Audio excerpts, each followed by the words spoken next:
So it's a nice sunny day and all the elderflowers are out. So I'm going to make some elderflower wine. And what you want When the flower. is these nice creamy looking flowers. Don't want to get any old ones when they've gone yellow. And make sure you smell them before you put them in your bag, because they do tend to smell like wee after a while, and you don't want wee in your wine. Want it. Make sure it's a nice hot day, no rain, because the rain will wash all the pollen off. And the pollen's where all the flavour is.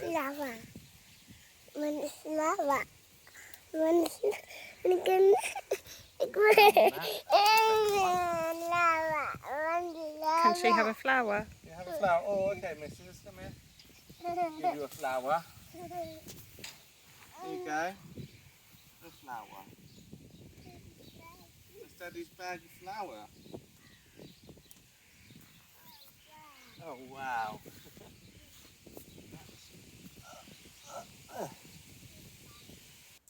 Okay, today we are making some elderflower wine on the Brew show. So, I've got a big bag of elderflowers here. I've just been foraging, and it's a nice warm sunny day. So they've got plenty of pollen. You can see it fall out as you pick them, which tells you they're good and fresh. And it's only just the beginning of June. I think it's the 7th today. So usually they come out at the start of June, which is what it is. So we know they're nice and fresh. I've actually been watching my spot as I go for walks to see when the flowers come out. There was a couple of days ago, like half of them were out and there was still a few buds, but now most of them are out. So all good and fresh, all full of pollen, lovely and sunny. It's not rained for a few days either. So all the pollen that is in the flowers hasn't been washed away. And that's the ideal conditions for picking your elderflowers. So right, what you'll need exactly here for the elderflower wine, same with all flower country wines, is for every litre of water you want about 125 grams of flowers. A bit more, a bit less, doesn't really matter too much. Like if you can see, I've got this big bag, it's full, and you know, the venter here, which is going to be full of flowers, and you think that they'll take up all that volume. So maybe not quite that much, but around 125 grams for reference. And then 250 grams of sugar for every litre of water, and some citrus fruit. Now, I'm using orange today, but normally people use lemons because they've got more citric acid. But I wanted a bit of orange flavour in my wine this time, and to compensate, I've got a little bit of brewing acid I use for my beers to lower the pH of the water. So hopefully oranges and the acid together should be enough to compensate for the lemons. So that's the bulk ingredients, very easy to get. And then you just need yeast, obviously, to ferment the sugars out and turn it into wine. So it starts off, it's called a must when you make wine, and the must is then fermented into wine. So that's what the yeast is for. We've got Lalvin 71B, which I used half of it for my lilac wine, which I've still got conditioning in secondary, but that's going very well. It should be exactly the same as this. Yeast nutrient, which is because the flowers don't contain all that much nutrients for the yeast to eat. So you add a teaspoon of yeast nutrient and it feeds the yeast, makes it more healthy, makes the fermentation better, more less off flavours and stuff like that. You don't necessarily need nutrient, but it is handy, and you know, just to avoid heartbreak after the 6th month of aging your wine, a teaspoon of nutrient. It's quite cheap anyway. Then we want some tannin. You can buy that like the Young's nutrient, but I just use a cup of tea, or half a litre of tea in this case. Just 1 tea bag, boiling water.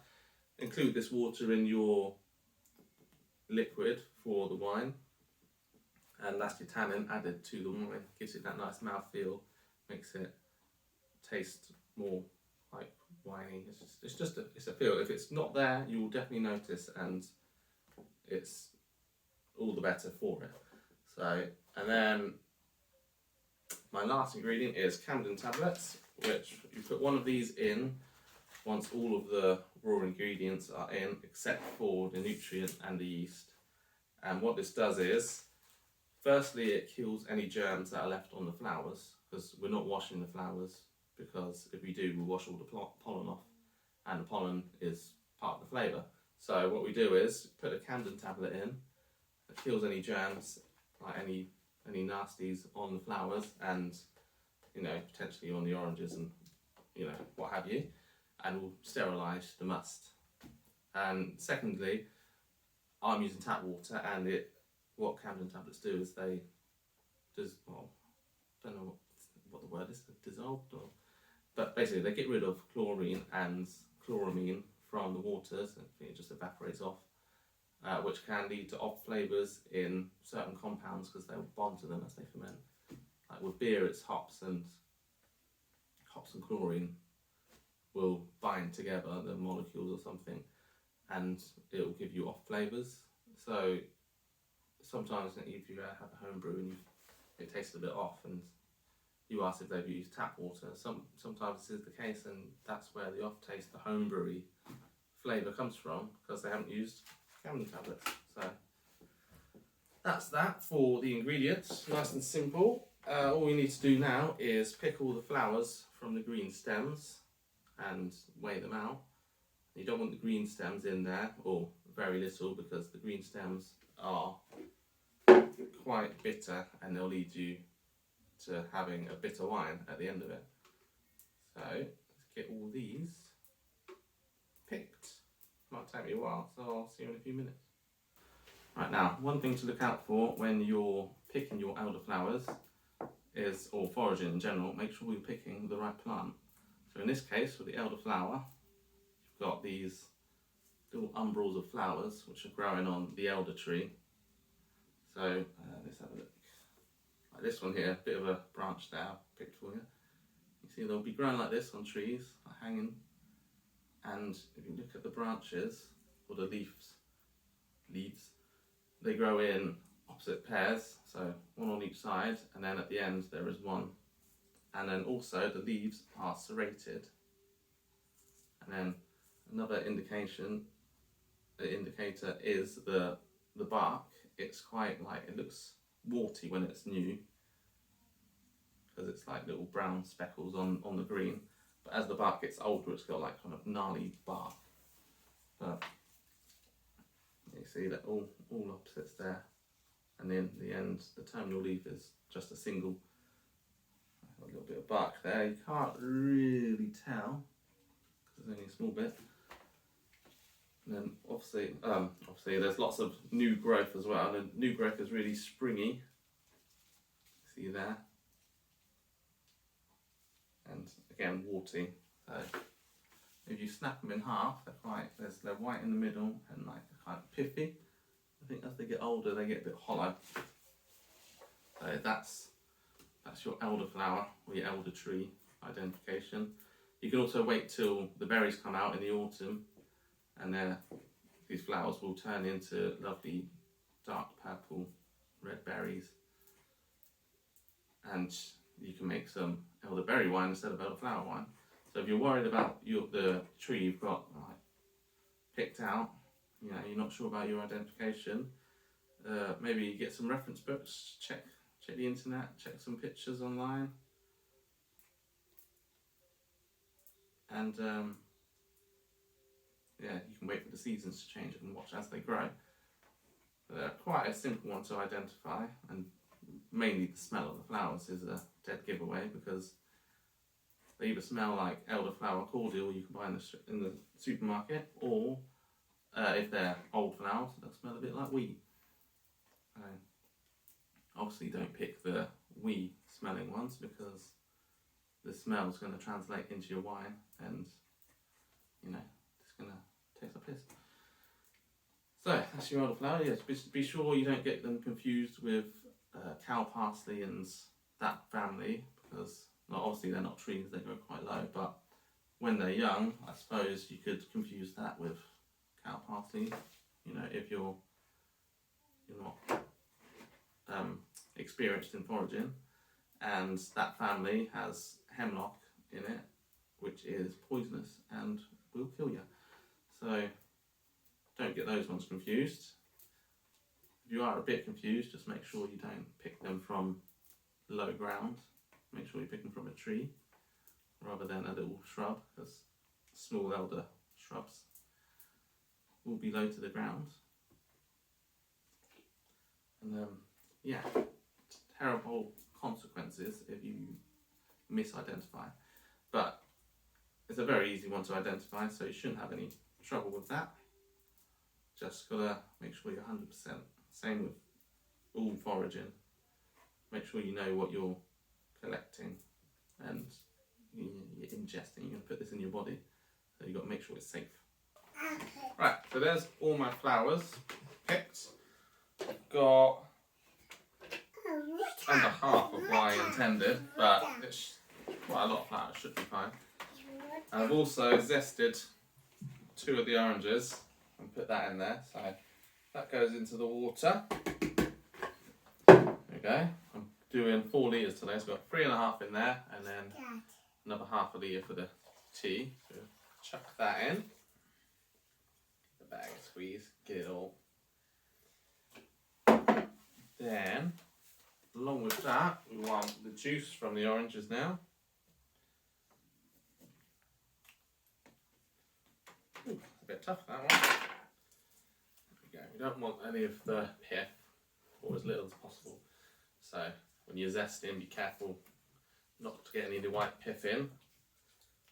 And just squeeze them in. That's the going to give the citric acid we need, and a little bit. Yeah, that one's all empty. A little bit of nutrient for the yeast.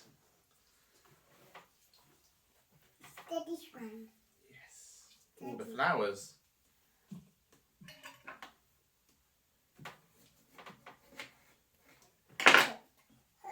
They're hot.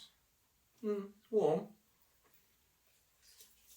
Need a little bit of warm water to help the sugar dissolve faster, but not enough to cook the flowers. Mango, is that? Mango, that's orange. Orange, taste it.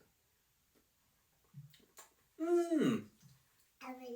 Orange, that's right. Eat it. You eat it, yes, but I'm using the juice for wine here. Taste it. Yes. Eat it. Right, so Mango. it's orange. Eat it. Eat it. Eat an orange. You had your orange today, missus. Maybe have one tomorrow. Yeah? Eat it. Yeah. Kisses? Mwah. Oh, I love you. You're helping me, yes, you're a very good girl. Right now, so that's the orange in there. I've got some acid I use for my brewing. Just gonna put a little tiny dribble in. Whee! Probably a bit more than I wanted, but that will get the pH down, which will make the yeast happy. And then, last thing I need is the sugar. Kilo, which comes in a handy kilo bag, so whee! Don't have to weigh it, just when it goes in. Whee! And that is everything. Give it a good stir. Get the sugar dissolved. But we're letting this steep for a few days now, so it'll dissolve quite easily.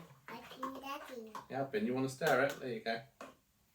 Stir the potion. Give it a smell. It was very zesty, this one. Now, almost. There you go. I'll lose that in there. I'll have to fish it out. You did. Oh, for goodness sake! What was I saying? Just 1 second ago. Oh, goodness sake. Oh, for goodness sake! Right. Take my eyes off the ball for 1 second, and you're wrecking the joint up. Lava. Yes. Now, don't matter too much because don't touch that. That's tablets, and you don't want tablets. Now, yeah. Normally, wouldn't stick my hand in a brew, but because Camden tablet's going in to kill all the bacteria, it's not too much of a problem. So crumble the tablet in, give that a good stir around, and that's going to kill any of the bacteria and germs and stuff on the flowers because you can't wash them. Where's that fork? There, it's right at the bottom. All these flowers stuck to me. Goodness, what have you done to me? Rinse them off. There we go. So yeah, give that a good stir. Get your hands out, missus. Get all that sugar dissolved. You can get that Camden tablet mixed in thoroughly as well. And then... No, you don't stir it. You failed at your job of stirring, okay? It's Daddy's stirring, yes. Daddy's wine. Or Daddy's must. Got a minute. It will be wine. Nice little hint of orange to the elderflowers. I think it will go really well. That's it. So now all we need to do is put a lid on it, let it steep for a couple of days. Well, we'll do it steep overnight for the Camden temperature to do its thing. Then I'll add the yeast nutrient and the yeast, and then give it another few days steeping and fermenting. And then what I'll do is I'll strain all of this off into another fermenter and get all the flowers out, and then it'll just be the liquid. And what's it called? Oh wow! Oh wow! Yeah, no, we seal the lid on, let it steep for a day, let the Camden tablet do its thing, kill all the germs, and then tomorrow we'll add the nutrient and the yeast, and it will start fermenting. At that time, I might take a gravity reading, I might not. Usually get about 10% with this amount of sugar in a wine. That's what everyone got. So depends how low it ferments down to. So had my elderflower must sitting overnight. Camden tablet's done its thing. And a bit of drip in there, condensation. Oh, you can really smell the aroma from the elderflowers now. So, all lovely and infused into that mix. Give it a nice little stir now. Make sure all the sugar's evenly through the mix. And we're going to take a hydrometer reading. So, very easy. Try and take it from the bottom. Don't want to get any flowers or too many flowers in it. Oh, that's still got a load. Never mind. Doesn't matter. They'll go right back in. As long as I can see.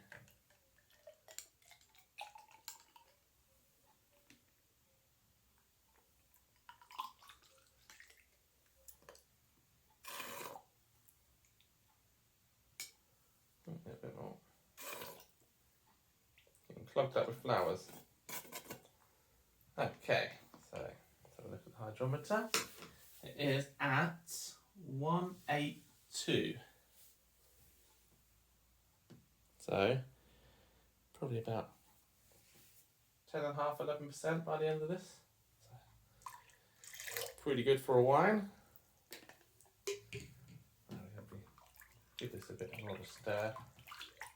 Get a bit of air into it, because now we're going to be pitching the yeast, and it likes a bit of oxygen to get multiplying and be nice and healthy. So, good little stir, mix it all up.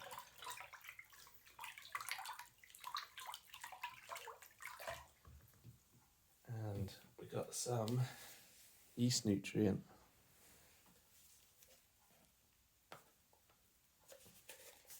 Oh, that's a tough lid. Good. Keeps all the air out. Stops it going funny. So, teaspoon of yeast nutrient. Chuck that in. Stir it up some more. Get that all dissolved and incorporated into the must. And we just have to pitch the yeast.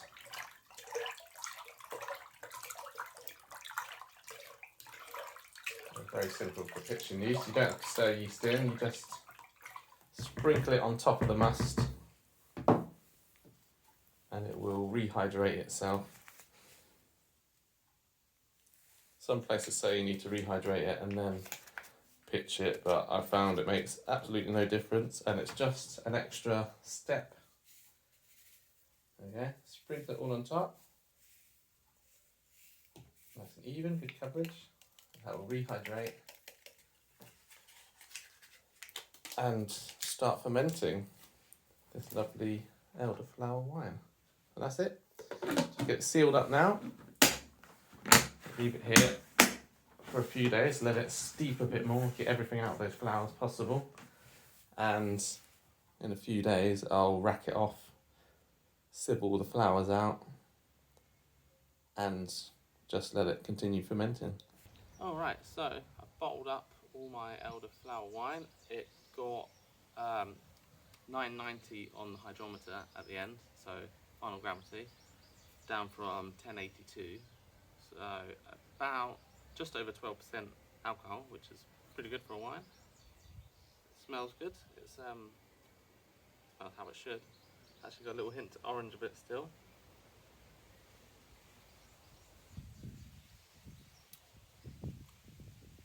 Pretty dry, and obviously it needs some aging because it's quite high alcohol, and usually you give these wines about 2 to 3 months to age once you've bottled them. So I've got here my bottles. I kept this one still, big litre bottle, and the rest of them I've done as elderflower champagne because I actually prefer the fizz, but sometimes you fancy a still one. So big one for the still. I can open that and just have a little bit now and then. The rest is bottled to 3.5 volumes of carbonation, so it should be nice and fizzy. Not like crazy fizzy like a proper champagne, because I'm not sure if these bottles can take it, but because they're swing tops, if the pressure does build up too much, they will hopefully pop the lids like the valve, it's kind of designed that way, so there won't be any explosions. Either way, it's going to go in my garage, so anything does happen, it's not too much of an issue. So just got to finish my sample now, otherwise it just goes in the drain. So cheers. Hey DJ, give me a beat. It's the Lion Brew show. I cook too. Do some gardening and foraging stuff. Terrible raps. Like, subscribe, and all that crap.